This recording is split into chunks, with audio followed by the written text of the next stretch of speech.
నేనొక్క మాట చెప్పదలుచుకున్నా, మళ్ళొక్కసారి మీరు మీ పార్టీ గద్దరన్నకు వ్యతిరేకంగా గద్దరన్న గౌరవాన్ని కించపరిచేటట్టు మాట్లాడితే మీ పార్టీ ఆఫీసు ఉన్న ప్రాంతానికి గద్దరన్న పేరు పెడతా.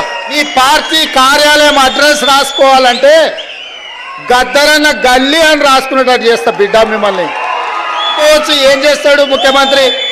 అవార్డులు మా దగ్గర ఉన్నాయి కదా, పద్మభూషణ్ పద్మశ్రీ ఇచ్చేది మేం కదా అనుకుంటున్నావు, కానీ నీ పార్టీ ఆఫీసు గద్దరన్న రాష్ట్రంలో ఉంది, ఆ సంగతి మర్చిపోవద్దు. నీ పార్టీ ఆఫీసు ఉన్న ప్రాంతానికి ఆ కాలనీకే గద్దరన్న పేరు పెడితే అప్పుడు ఎవరు పేరు రాసుకుంటావు? ప్రతిదానికి మా దగ్గర మందు ఉంది స్వామి. ఇంతకు ముందు ఆయన కూడా గిట్లనే నీలిగిండు, గేటు బయట కూర్చోబెట్టిన ఆయన లోపల ఉన్నాయన గద్దె మీద కూర్చున్నాయన గొప్ప అనుకున్నాడు, కానీ చూస్తుంటేనే ఆయన గద్దె కూలింది, గేట్లు బద్దలైనాయి.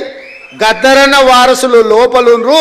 గద్దరన్నని గేటు బయట కూర్చోబెట్టినోడు ఇవాళ గేటు దగ్గర కూర్చొని ఎవరన్నా వస్తారా అని వాళ్ళకరించడానికి ఎదురు చూస్తున్నాడు చకోర పక్షిలాగా. గాయనకే గంత గతి పడితే నీకెంత పడుతుంది స్వామి? నువ్వు అర్థం చేసుకో. నువ్వు ఇయ్యనందుకు నిరసన తెలుపుతా. ఎట్లయితే గద్దరన్నని గేటు బయట కూర్చోబెట్టినోనికి పట్టిన గతి ఉందో వచ్చే ఎన్నికల్లో నీకు గదే గతి పడుతుంది.